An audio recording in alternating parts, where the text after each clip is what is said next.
So the poor people that, well, I mean, they live much better than I do, but that actually, like, do the fighting on the staff of one naval orange, like a peelable one in a circle sphere, wants to be brought to one plate on supper plate she belongs on, just so one can stare at her one, and that's it.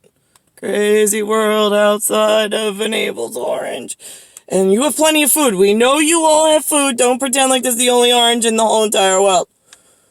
I mean, it's the only navel orange, but you have apples and pears and grapes and chickens and cows and pigs and farm animals and lots of stuff you could snack on. Yeah, great. Okay. So now,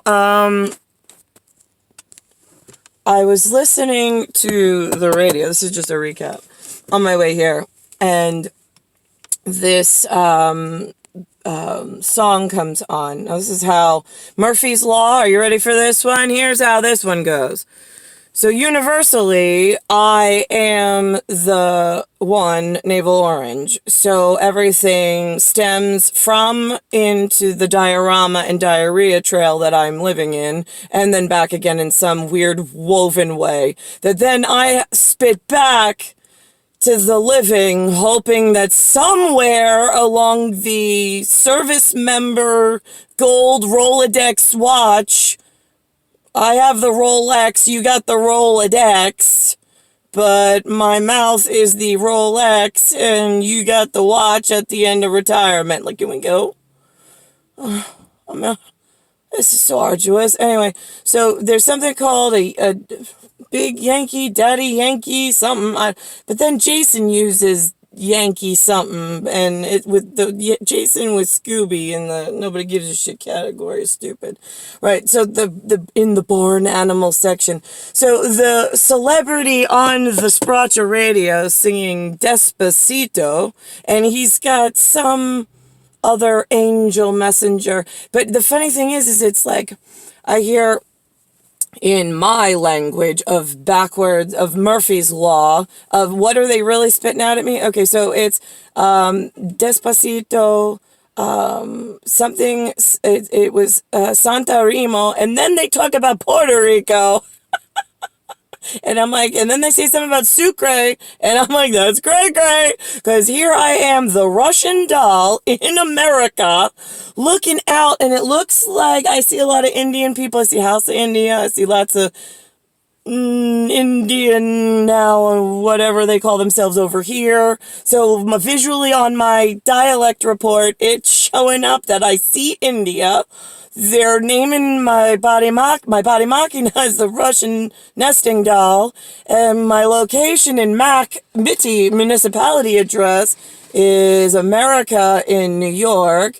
Visually, I'm looking at genetics that are akin to typical India on the Mac MIDI map that I woke up to that they paired with my files for this one. But then I'm listening to a language not native to America, or North America in New York State. It's actually Espanol going in the ear, and out my mouth comes flute, whatever, English of some sort. Talking back to the Murphy's lawyer. This is my Murphy's lawyer's office. Yeah, it is. Only fucking dial up. I could get an intellectual conversation going. Just me, Murphy's lawyer's office, the TORY. Oh my God. It's like, how do you explain to humans that they're so fucking useless? I like the ones coming out of here. They're reading through files. They're like, no, send her this one. Let's see what she comes out with that. I'd rather sit in my car and decipher the genetic code coming out of a set of pipes that is kindred to something and say, okay, yeah, here's what I hear. I know I get, but whatever. And then hope that someone on back end falls in love with me enough because they made money somehow at people that hide and then allow me to just sit here and rot. But rot in German and Tedesco's red. We're talking orange, although a navel orange, is it blood orange? Could be, but whatever. I mean, I'm just sitting here aging out and like wilting in the sun. Actually, yeah, wither. We put that word in there. W-I-T-H-E-R. I'm not allowed to wither like a petal, P-E-T-A-L, on a flower that has no water. They're feeding it vinegar. And the gardening department closed, and so it's like, I don't know, trying to survive on its own in the acidic soil of horticulture. Right, so that's where I'm at, and I'm like, it's funny because like most of you are like, don't you want to go talk to one of your friends? First of all, I don't have a friend. My friend was born on a Friday, one I came with. I like Friday and Wednesday children. I only have one male born on Friday. Trying to get to him. I'm his Thursday. And we had Wednesday together. Wednesday was stolen by the barn animal, Bailey's kid, Jason Peter Romer, they're not even genetically akin. Belongs to me and Friday, and that's Horace, because I became a whore as soon as Wednesday was born, according to Friday's panel of morons and idiots that did nothing for he and I my entire life. So here we are.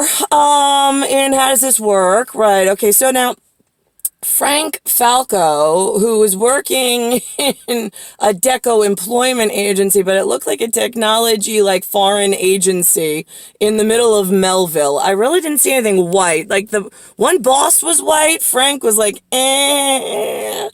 And then he's like a sunburn, like a, yeah, like a, whatever, caramel sunburn. And, and then there was like one Bailey's Irish white guy in there somewhere. He walked out to the parking lot when I walked in the building.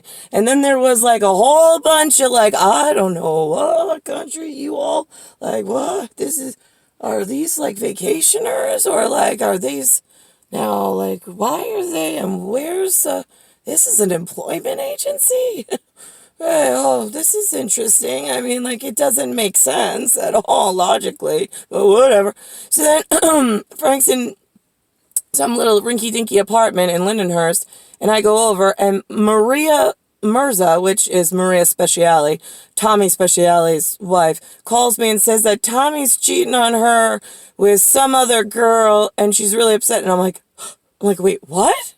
I was like, are you all right? Like, and she's like, yeah, no, I'm okay. She's like, I mean, like, it was sudden, and I'm like, I don't even know, like, what do you say to that? Like, I mean, I'm not human. I don't know what you humans, like, it's like asking a guy, like, I mean, right? I mean, again, I don't ask questions. Like, it's kind of like, because everything's so broken. So it's like, oh, right, okay, so pretend we're human for a minute. All right, so what the hell do I ask her about? I'm like, okay, I was like, anything else? I was like, you want me to come over? You want me to call you back? I mean, I just got to Frank's house. She's like, no, you go be with Frank. She's like, I'm just gonna cry myself for a little while. She's like, if I need you, I'll call you. I was like, okay. Like, phew. I was like, thank God for saving me on that one. Like, I don't know what to say to you. Like, I've known you since I was born, but, like, I'm your confidential informant. You're my witness as a human that I'm being, like, not taken care of, that I check in with every once in a while. I mean, it's not like we're, like, braiding each other's hair and painting nails and going clothes shopping for, like, I don't know, human women things that they do. Like, we don't have that relationship. It's like once a year on a birthday, you still alive? Yep, me too. Okay, thanks. I mean, what more is there that you need? I mean, I'm just waiting for rescue. I'm Air Force One. Anybody ever gonna fucking show up?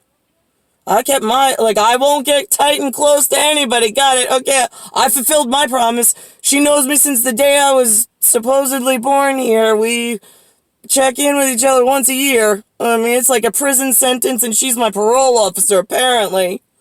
And vice versa. Hello, human.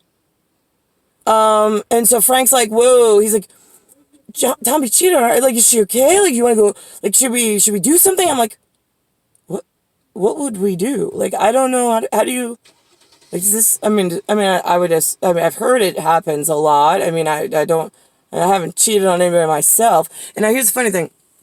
Like, I mean, first of all, hold on a second. So Frank was, like, totally dumbfounded. He's like, he was like, you don't act like a normal girl. And I'm like, well, now why? Like, I don't hang out with girls, so now you're telling me I don't act like a normal girl. I heard that my whole fucking life. Great, okay, I don't act like a normal girl. What does a normal girl act like? Because I don't really particularly like any. I've seen enough to want to hang out and get to know what they're like.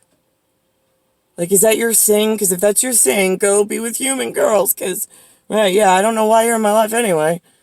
I know, I'm a perfect girlfriend. I'm like he used to say, he's like, you're like, I should be totally into you. He's like, because you are like the perfect woman for anybody who's like chauvinistic and likes things old world. I'm like, yeah, so?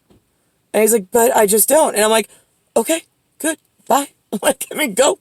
Nobody told you. So now, let's think about this. So now the other thing is Jason Peter Romer, like the barn animal, right? I just had a whole conversation with Gerard, by the way, at Stop and Shop. He's the darker skinned gentleman that I enjoy talking with. He was showing me pictures of his baby's mother and his son. She's absolutely gorgeous. I mean, what a beautiful figure for a woman. I mean, but classy as well with the dress that she was wearing. I mean, she looked really nice. Let me think about this. So Jason, when I left him finally, like, we used John Iannuzzi, the mortgage guy, as like a step sideways to assist in having a reason and excuse to get away from the captor that raped me and like made me have his kids and wouldn't go away easily or whatever.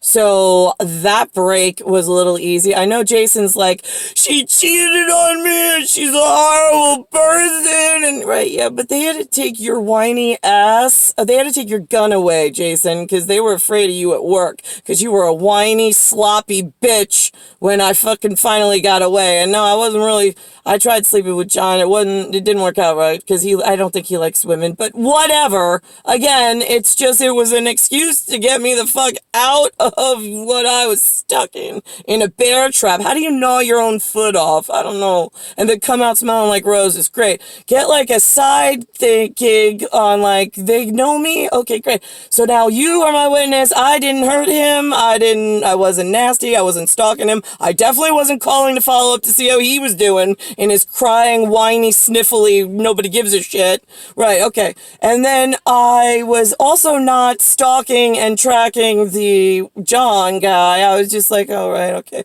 Right, yeah, you know what? Let's run together. Right, thanks for that. He became like a personal trainer, but not like a creepy way. More of like a motivational jogger that I would just go, okay, right, I'll just stay in his pace. He paces on, I'm totally out of shape after having 3 kids and no gym ever, because whatever, no money, it's a little hard. So we did that for a while, and then Warren came, and I was like, oh, good. Okay, so Warren, you're the new guy. I'm kicking this guy out. You'll be my witness that I'm not stalking, I'm not tracking, I'm not calling. I couldn't give 2 shits less that he's gone. Great. Okay, thanks, Warren. All right, so now we're hanging out for a while. I mean, it's like the zigzag. I'm tic-tacking. I am tic-tacking to get rid of some boogies, bogeys, barn animals, and some, like, charges of stupidity on the fucking human farm. Anybody want to, I have my pilot's license. Anybody want to come fucking pick me up and bring my one little orange with parts of my peel still attached over to where I belong on the plate that I was born for? Are you all having enough fun? Because I couldn't give 2 fucking shits less what you do, what you say, whether you live, whether you die, and this is a really long fucking time doing nothing.